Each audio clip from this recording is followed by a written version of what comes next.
but they pushed through, and today was much better. Guys practiced a lot better today and had good energy.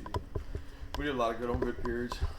Worked against each other about 50% of the practice, and then against Murray State the other 50%. So it was good tempo. Coach, can you give us just an idea? What does Murray State like to do? What kind of team do they Yeah, play? they're air raid tight. They spread you out, throw the ball around. Mitch got a history with Coach Hatcher. They throw the ball around, spread around to a lot of screens. Intermediate passing game, get the ball out quick. They run the ball really well for what you think they would do. Everybody thinks they throw the ball every snap, but they got large splits, which make it tough to play the gaps. They make you defend the entire field. They do a really good job defensively too. They really dominated last Saturday.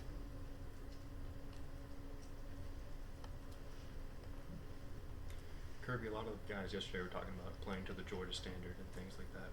For you, what does that mean to you, and what is it like getting guys to buy into that concept of always playing against that as well as playing to the scoreboard? Yeah, we talk about being relentless competitors, with toughness, effort, never watching the scoreboard, and you play to that standard, and the rest kind of takes care of itself. And I think when you worry about results, like so many people in our society do, it makes it tough to ever be happy. So we don't concern ourselves with the results. We try to focus on what exactly it is that we want to achieve, which is unbelievable effort, toughness, and resiliency, and relentless effort. And we just keep saying the same words over and over so the kids understand that's what matters. And if you do that, you'll usually get good results. Kirby, Murray State had a good number of tackles for losses last week against obviously a different level of opponent. How can they give you trouble in that regard? Well, they're quick. They did a lot of movements up front. They're plug guys. They move quick, athletic. They can create some problems with their movements if you're not prepared for them. Is Clay Webb out there or? No, Clay Webb's not out there. He's sick right now. He's Tramel Walthour. Tramel's not out there right now. He's dinged up a little bit, so he hasn't been able to practice for a couple days now. We think we'll get him back shortly, but we don't know. Not sure if we saw it right, but it looked like Adam may have been working with the inside linebackers today. No, he's a space player. So I mean, what we do is a lot of his third down package. He's been making. He had a play the other night where he was out in the flat and he rerouted a guy on the third down. Well, that's more inside backer than outside backer, but he works both. So he has to go pass rush. He trains as an outside backer, but he's really been what we call a DPR, designated pass rusher. So he plays a lot of third downs in space. So, and sometimes the outside backers don't get to practice in space. The inside backers do. So we just rotate who we practice. He doesn't play inside backer. He doesn't take any reps there. He just plays in space a lot. It appears Jamari's moving around pretty good. Is he in a position now that he can? He might be able to help you. Might be able to play. I don't know. I have to see the practice. I saw him yesterday. I thought the same thing. I thought he was in. I thought he was like where was that last week? Like he jumped into being in shape pretty quick, or not being injured as bad. He had a Thursday, Friday, Saturday, Sunday off, so he got a lot of recovery time. But I hadn't seen the tape today, so obviously I'll have to wait and see on that. But I thought he looked better yesterday. What does it look like for the players that don't travel? How do you guys schedule them for when you guys are on? I mean, I know they don't have practice or whatever, but lift schedule. Yeah, they lift schedule? extra on Friday when we're traveling, and they lift on Monday as well. But we do too. They just lift before us, non-travel guys, and they get a little extra lift in development to grow. And if they're injured, they get 2 or 3 extra rehab treatments. Ron does a good job when he's not here of using the Coliseum and the other Olympic sports staff to rehab our guys. And do you have to spend much time managing that? Because, I mean, obviously all these guys want to travel, and that was a tough one, that person with just 70. Or did they just understand, hey, man, you're either on the bus or you're not? I mean, there's nothing to talk about. You know what I mean? No, I mean, there's not a lot to talk about. They get it. I mean, there's guys that are really close that, you're honest with them and you explain to them why that, hey, next week is going to be different. And next week we may play a different team. Next time we travel, it may be different. So, I mean, it changes by the minute, and I think the guys understand. We try to call guys in that have an expectation, or maybe they traveled before and they're not traveling this time, out of courtesy, but we can't do that with every player. Between getting those extra lifts, the extra runs, and butting heads with the starters on the scout team, how big of a benefit can that be to those guys getting that extra work? I think look at a guy like Fitz. I mean, Fitz last year played left tackle for like 15 practices because we had no scout team alignment. I think it was the bowl practice, and I really think it made him a better player now because he's being asked to block, the kind of cats that he was blocking at left tackle for us when he's blocking Tyler Clark, Devontae Wyatt. Well, now you go out there at tight end, it's a little easier. It creates toughness. I think Isaiah Wilson his first year, for the first 2 or 3 weeks, we didn't send him to the scout team, and then when we realized he might not play with Isaiah Wynn and Andrew playing, if we sent him down there, he got a lot better faster. So you get a lot of development down there. Sometimes kids don't understand it, but there's a greater means to the end. And we really, really, really hard on scout team. Our coaches will tell you that I'm relentless about how many reps this guy gets, this guy gets, this guy gets. I mean, Kel Carter, Julian Rochester, they go get reps on scout team. There's nobody that's too good for that because it's part of your development. And to be honest with you, in the NFL, people don't realize it. The twos are the scout team. The ones are the scout team. So you might as well learn and figure out that I'm servicing the team. I'm getting myself better when I do it. Michael Barnett, he went down there and played the whole year, and the next thing you know, he started against Georgia Tech because he was tougher than everybody else because he played every single snap down there. Coach, Mark Webb, I mean, so are you impressed at all with his growth from his freshman year, being moved over from receiver to D-back to where he is now? And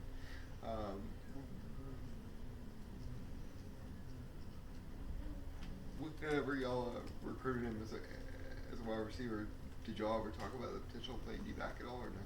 No, we never discussed it. And to be honest with you, he came in. He was a really good wideout. He made a couple plays, and we were like, man, we got a good wide receiver here. And we were so deep at the time. I mean, we were looking at Terry, Miko, Crump. I mean, there was just so many guys that were going to be there for at least, at that time, 2 more years. And we just felt like that Mark could be one of our best 11 defensive backs. And we knew the transition would take a while. And didn't know if he'd be a corner or a safety or what he'd be, but he's grown into a really good star in money. And he's really physical. He's really aggressive. He's tough. Mark's fun to coach. Mark loves football. He's very coachable. So he's been a blessing for us. What are some of the ways that Quay Walker's grown, and what's he kind of still need to do in your eyes? Quay's come a long way, but Quay still has a long way to go. So it's interesting to watch because this is a kid that he played out in space. He played like an outside backer in high school. And when you go inside, it changes your world because you go from seeing one thing to seeing everything. You got 5 linemen in front of you, and things are going sideways. And he struggled some last year. He got frustrated, and then this year it's amazing how far he's come with understanding our defense and being able to pick things up. He's a really good blitzer. The sky's the limit for him because he's athletic and big, and he's come so far. But he has to decide that he wants to be great and work really hard every day to put himself in a special category. We played a good bit of snaps on Saturday. What do you think of his performance in that game? Quay did a good thing. I think he played well. He's going to continue to play, and we need more guys. We need Nate McBride. We need Jacoby well. We need guys to help us in that position because that's where speed and athleticism really matters on these teams that throw it all around and spread it all around. You got to have athletic backers. And we got some good athletes who just been dinged up. How comparable are Dominic Waylock and Kyrus Jackson's skill set, and how might Dom be able to sort of fill that role now that Kyrus is going to miss some time? Yeah, Dom's been awesome. Dom is. I was unfortunate that he didn't get to play the other night because he's really earned the right to play, and we didn't get an opportunity to put him in. We kept trying to put the game away and score, and really just never played itself into a position to put him in there. But he's going to be thrust into it now, and I thought he had a really good practice today. I mean, he caught some balls. He catches contested catches. He finds ways to get open. He's really smart. He's tough. He's physical. I mean, he and Kyrus are similar. I mean, Kyrus has probably got a little more experience than him, and Kyrus is a little stronger than him. But they're both really good players. What were your thoughts on Trey Hill the other night? Trey did some good things. Trey had a couple missed assignments, and he got the short yardage deal. The guy got up under him and beat him, but he beat that guy earlier in the game. Trey's talented. Trey has to be motivated. He has to stay hungry because it's easy for him sometimes. He's so athletic and so big that he has to push himself. You talk about motivating guys. Is it different? I guess it's different from player to player. You have to have many different ways to kind of get these guys going. Yeah. I mean, some guys don't. I mean, some guys don't require motivation. They're self-starters, and that's just human nature, in my opinion. And other guys, you know, they need a little spark, and a little fire, and they need to grow to get better. Otherwise, they might be comfortable where they are. And I don't think we should ever be comfortable. Kirby, you guys have scheduled a lot of prominent Power 5 opponents for future schedules. Where do FCS programs fit in? You know, I know you can't schedule 12 Power 5s. Well, I mean, I think it's the lifeblood of a program. I think if you went and polled them, they would tell you that without some of the bigger schools, they wouldn't have a program. And it's their opportunity to fund their program. And I have been a huge salesman in the game and sport of football. And I hope one day that, you know, my son that plays football has an opportunity to go play somewhere. And the more opportunities they have, I think it gives kids a wonderful chance to get a free education.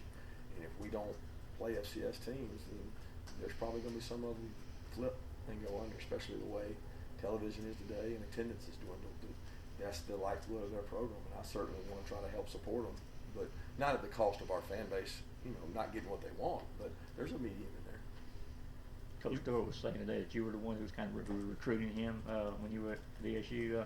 Yeah, I think David Dean and myself, you know, I know David had a lot of his area, but I remember him well, and just hope he doesn't remember any of the bad words we said to him when he was on scout team. You mentioned yesterday you didn't want to get into all the rules Jake has for checks and stuff because it's too complicated. But the short version, is there a list of, like a long list of plays he can check into, or is he given two options before? Is it run or pass? Or And if I said that, every defensive coordinator in our conference would ask that and say, oh, well, that's what they do. So I don't really think that's fair, because I would be giving out information that might help them, if you know what I'm saying. So I would prefer not to answer that, because that's really, every team has their methodology at which they give their quarterback the freedom to do things, and we have ours. And I don't really want to share it out there. What can you say about Warren McClendon's progress since he's gotten to campus, and how is he adjusting to college ball? He's doing well. He came in early. You know, he got to practice with us. He's been over on the scout team with us. He competes every day, and he gets to match up on, you know, Jermaine and Nolan and Aziz. And I think you go against those guys every day, you can certainly improve. He's been a great kid to be around, and he's getting better by the minute. What would he bring to the offensive line if he ever, you know, once he gets to that point? What would he bring to the offensive line differently? A lot of character, a lot of toughness. He's a good athlete. He's still got work to do to develop, but he understands that. He's getting better. He's preparing his time. When Quay committed to Georgia, he very famously had a Tennessee hat on and chucked it across the room. Did you ever see that and say anything to about it? What your reaction was to it? Yeah, I think he regretted it. You know, he regretted it after the fact, and it wasn't a proud moment for him. It was a moment that he was probably succumbed with all the hoopla and just caught up in the moment. And he and I talked about it. He understands it. It's something that he learned from. With DJ Daniel and Tyson Campbell, how did you evaluate, I know they split some time out there at that corner spot. As far as how we evaluate them? Yeah, I mean, Yeah, neither one of them got tested much. I mean, they didn't get a lot of balls thrown their way. They didn't get a lot of opportunities. So they executed, tackled well. DJ had a good tackle. Tyson had one good tackle and had one pull over him. You know, same thing for Stokes. I mean, that battle's going to go on.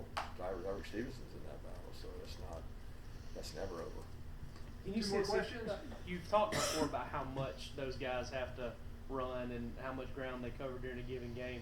Is that a situation where you'd like to be able to say, hey, I've got 4 guys that you can kind of roll in and roll out and get to that point, or do you like to have 2 and kind of stick with 2? I want the best guys to play. I mean, that's not a position historically that you roll in and out, because you usually have a different level of talent or making plays, and that's not somewhere you want to be messing around unless you feel like they're all even, which we've done that at inside backer before, but we didn't have that last year. You know, we felt like we had 2, and Eric took over for Tyson and played well, and then Baker held his spot down. I don't know how it'll go. I really don't. You know, we get tested every day in practice, probably more than we got in the game last week, so we're going to find out more this week and more the next week and more the next week. Thanks, guys. Thank you.